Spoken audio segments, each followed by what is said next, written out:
बीते कुछ दिनों से एक मुद्दा बहुत ही गर्म होता दिख रहा है जो झारखंड से जुड़ा हुआ है और यहाँ के आदिवासी से जुड़ा हुआ है। जी हाँ, हम बात कर रहे हैं झारखंड में 1932 की खातियान को मांग को लेकर।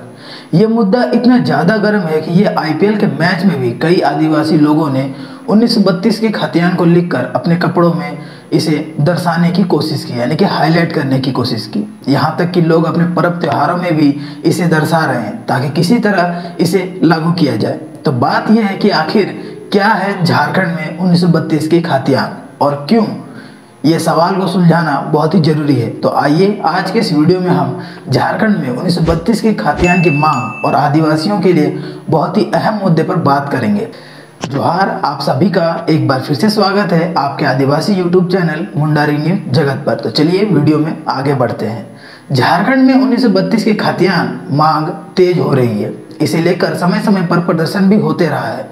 अब आपके मन में ये सवाल जरूर उठता होगा कि आखिर क्या है 1932 का खातियान। तो चलिए सबसे पहले हम इसे जानते हैं। दरअसल झारखंड राज्य की जब से स्थापना हुई तभी से 1932 की खातियान का जिक्र होता रहा है। झारखंड गठन के बाद से ही इसकी मांग हो रही है। 1932 के खातियान का मतलब यह है कि 1932 के वंशज ही झारखंड के असल निवासी माने जाएंगे।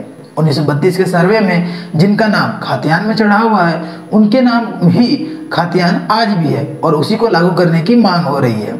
1932 की खातियान को समझने के लिए आपको थोड़ा इतिहास में समझना होगा। तो आइए हम आपको इसके बारे में विस्तार से समझाने की कोशिश करते हैं। दरअसल बिरसा मुंडा के आंदोलन के बाद 1909 में छोटा नागपुर काश्तकरी अधिनियम यानी CNT एक्ट बना। इसी एक्ट में मुंडारी खूट कट्टीदार का प्रावधान किया गया। इसी प्रावधान में यह व्यवस्था की गई कि जिसके जरिए आदिवासी की जमीनी को गैर आदिवासी के हाथों से रोका जाए।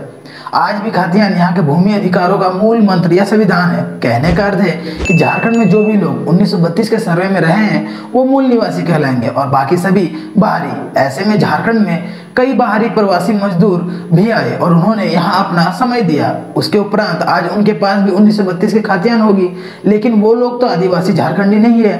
अतः इसी बात पर सरकार अभी तक इसे लागू नहीं की है।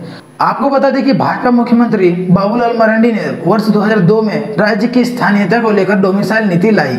उस दौरान खूब प्रदर्शन हुआ, जगह जगह आगजनी हुई।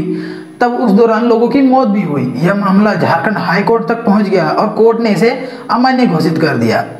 यह मामला इतना बढ़ गया कि बाबूलाल मरांडी को अपने पद से इस्तीफा देना पड़ा और उनके जगह पर मुख्यमंत्री अर्जुन मुंडा को बनाया गया। उन्होंने स्थानीय नीति तय करने के लिए 3 सदस्यीय कमेटी बनाई और इसके बाद उस पर कोई कार्रवाई नहीं हुई। साल 2014 में जब रघुवर दास मुख्यमंत्री बने तो उन्होंने इस मामले पर बड़ा फैसला लिया। हालांकि तब भी धरना प्रदर्शन हुआ, लेकिन उन्होंने इस मामले को निपटा लिया। उस दौरान रघुवर दास सरकार ने 2018 में राज्य की स्थानीयता की नीति घोषित कर दी, जिसमें 1985 के समय से राज्य में रहने वाले सभी लोगों को स्थानीय माना गया।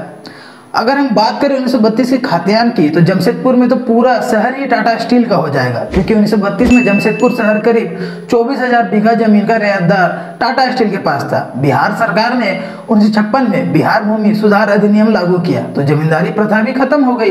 टाटा स्टील की जमीन मालिक बिहार सरकार हो गई। टाटा को यह जमीन लीज पर दी गई। अगर 1932 का खातियान लागू हुआ तो शहर की पूरी जमीन का हिस्सेदार टाटा स्टील हो जाएगा। बस संथाल परगना में 1932 के खातियान को आधार नहीं बनाया जाएगा, क्योंकि वहां अंतिम सर्वे 1908 में हुआ था और जबकि राज्य के 80% क्षेत्रों में 1932 का खातियान सर्वे हुआ था। 1932 के खातियान को आधार बनाने का मतलब यह है कि उस समय जिन लोगों का नाम खातियान में था वे और उनके वंशज ही स्थानीय कहलाएंगे। उस समय जिनके पास जमीन थी उनके पास हजारों बार खरीद बिक्री हो चुकी है और अब सरकार के पास यह आंकड़ा भी नहीं है कि 1932 के जमीन में जितने लोगों की खरीद बिक्री हुई उनमें से कितने बार जमीनों का टुकड़ा हुआ। जो लोग वर्षों से झारखंड में रह रहे हैं लेकिन खातियान में नाम नहीं है तो वे कई तरह की सरकारी सुविधाओं से वंचित हो जाएंगे। मसलन स्थानीय के लिए आरक्षित नौकरी या शैक्षणिक पाठ्यक्रमों में नौकरी नहीं मिल पाएगी। अतः कहने का यह अर्थ यह है कि अगर झारखंड में 1932 की खातियान लागू होती है तो वैसे लोग जो 1932 के सर्वे में रहे हैं, जिनका नाम 1932 की खातियान में है, वही झारखंड के मूल निवासी कहलाएंगे और बाकी लोग बाहरी। लेकिन आपको यह पता होगा कि जब झारखंड में उद्योग के लिए फैक्ट्री लगे, तो यहाँ पर उड़ीसा, वेस्ट बंगाल और भी कई राज्यों से लोग आए यहाँ काम करने के लिए, और वे यहाँ पर काम करते करते धीरे धीरे वे यहाँ बसने लगे, और आज उनकी पीढ़ी दर पीढ़ी लोग भी यहाँ पे, तो उनके पास भी 1932 का खाद्यान्न होगा।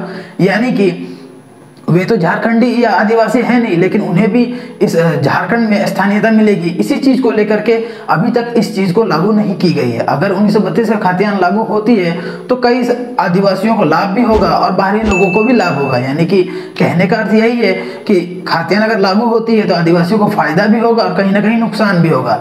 तो अब देखने वाली बात यह है कि सरकार इसे कब तक लागू करती है या इस पर कब तक फैसला रोके रखती है, क्योंकि जैसा जैसा ये मुद्दा गर्म हो रहा है, आदिवासी इतने ज़्यादा इस पर बात कर रहे हैं, इतने ज़्यादा इस पर प्रदर्शन कर रहे हैं। जैसा कि मैंने आपको बताया कि आईपीएल मैच के दौरान भी कई आदिवासी युवा ने अपने टी शर्ट में अपने चेहरों पर 1932 का खाद्यान्न लिखकर मैच देखने गए, ताकि वो हाईलाइट हो और झारखंड सरकार और पूरे विश्व में ये बात फैले। वहीं अब जब झारखंड के फेस्टिवल में लोग जब घर से निकल रहे हैं तो वे भी 1932 का खाद्यान्न का पोस्टर लेकर निकल रहे हैं, 1932 का खाद्यान्न को लिख कर निकल रहे हैं, ताकि जितना ज़्यादा हो सके इससे, जितना जल्दी हो सके इसे लागू किया जाए। अब देखने वाली बात है कि यह कब लागू होती है। अगर लागू होगी तो इसके बारे में भी आपको अपडेट्स मिलती रहेगी। तब तक के लिए देखते रहें हमारे मुंडारी न्यूज़ जगत को, और वीडियो अच्छी लगी तो वीडियो को लाइक कीजिए, अपने दोस्तों के साथ शेयर कीजिए, ताकि उन्हें भी इसके बारे में पूरी डिटेल पता चले। मिलते हैं फिर किसी नए टॉपिक के साथ, तब तक के लिए अपना ध्यान रखिए। जोहार, जय हिंद दोस्तों।